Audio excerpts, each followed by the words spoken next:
Open Bible Stories. Story number 17, God's Covenant with David. A Bible story from the books of 1 Samuel and 2 Samuel. Saul was the first king of Israel. He was tall and handsome, just like the people wanted. Saul was a good king for the first few years that he ruled over Israel. But then he became a wicked man who did not obey God. So God chose a different man who would one day be king in his place. God chose a young Israelite named David and began to prepare him to one day become king after Saul.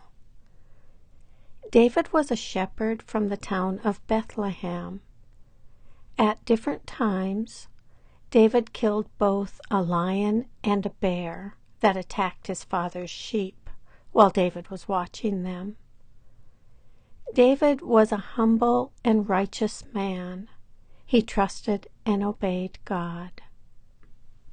When David was still a young man, he fought against a giant named Goliath. Goliath was a very good soldier.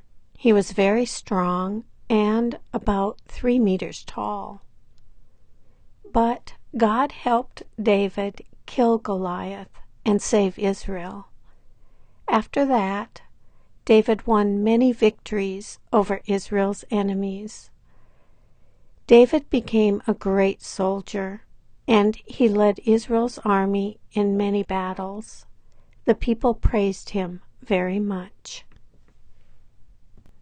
The people loved David so much that King Saul became jealous of him.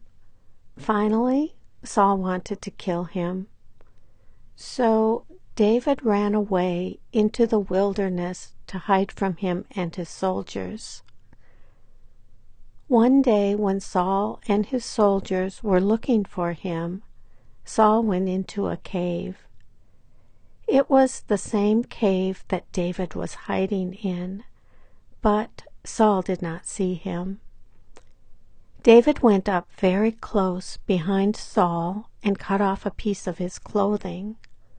Later, after Saul left the cave, David shouted to him to look at the cloth he was holding. In this way, Saul knew that David refused to kill him to become king. Sometime later, Saul died in battle, and David became king of Israel. He was a good king, and people loved him. God blessed David and made him successful. David fought many battles, and God helped him defeat Israel's enemies. David conquered the city of Jerusalem and made it his capital city, where he lived and ruled. David was king for 40 years. During this time, Israel became powerful and wealthy. David wanted to build a temple where all the Israelites could worship God and offer him sacrifices.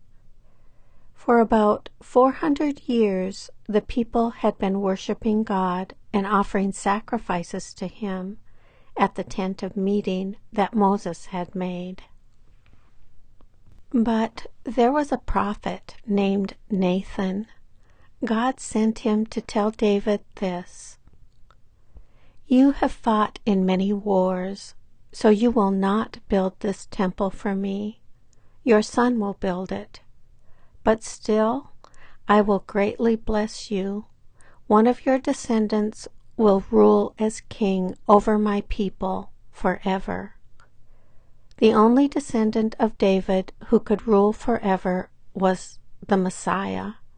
The Messiah was God's chosen one, who would save the people of the world from their sin.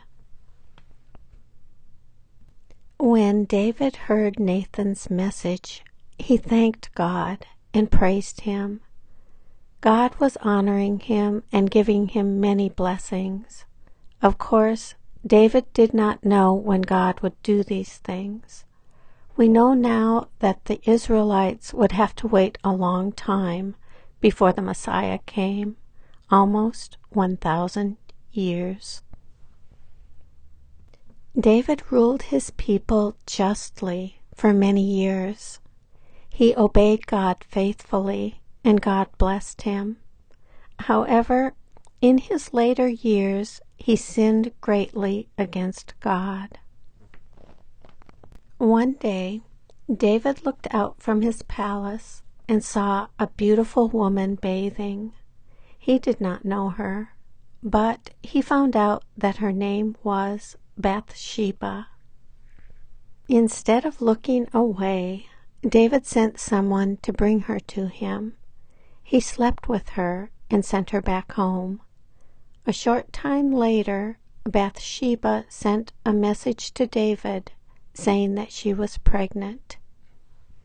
Bathsheba's husband was a man named Uriah. He was one of David's best soldiers. He was away fighting in war at this time. David called Uriah back from the battle and told him to go to be with his wife. But Uriah refused to go home while the rest of the soldiers were in battle. So David sent Uriah back to the battle and told the general to place him where the enemy was strongest, so that he would be killed.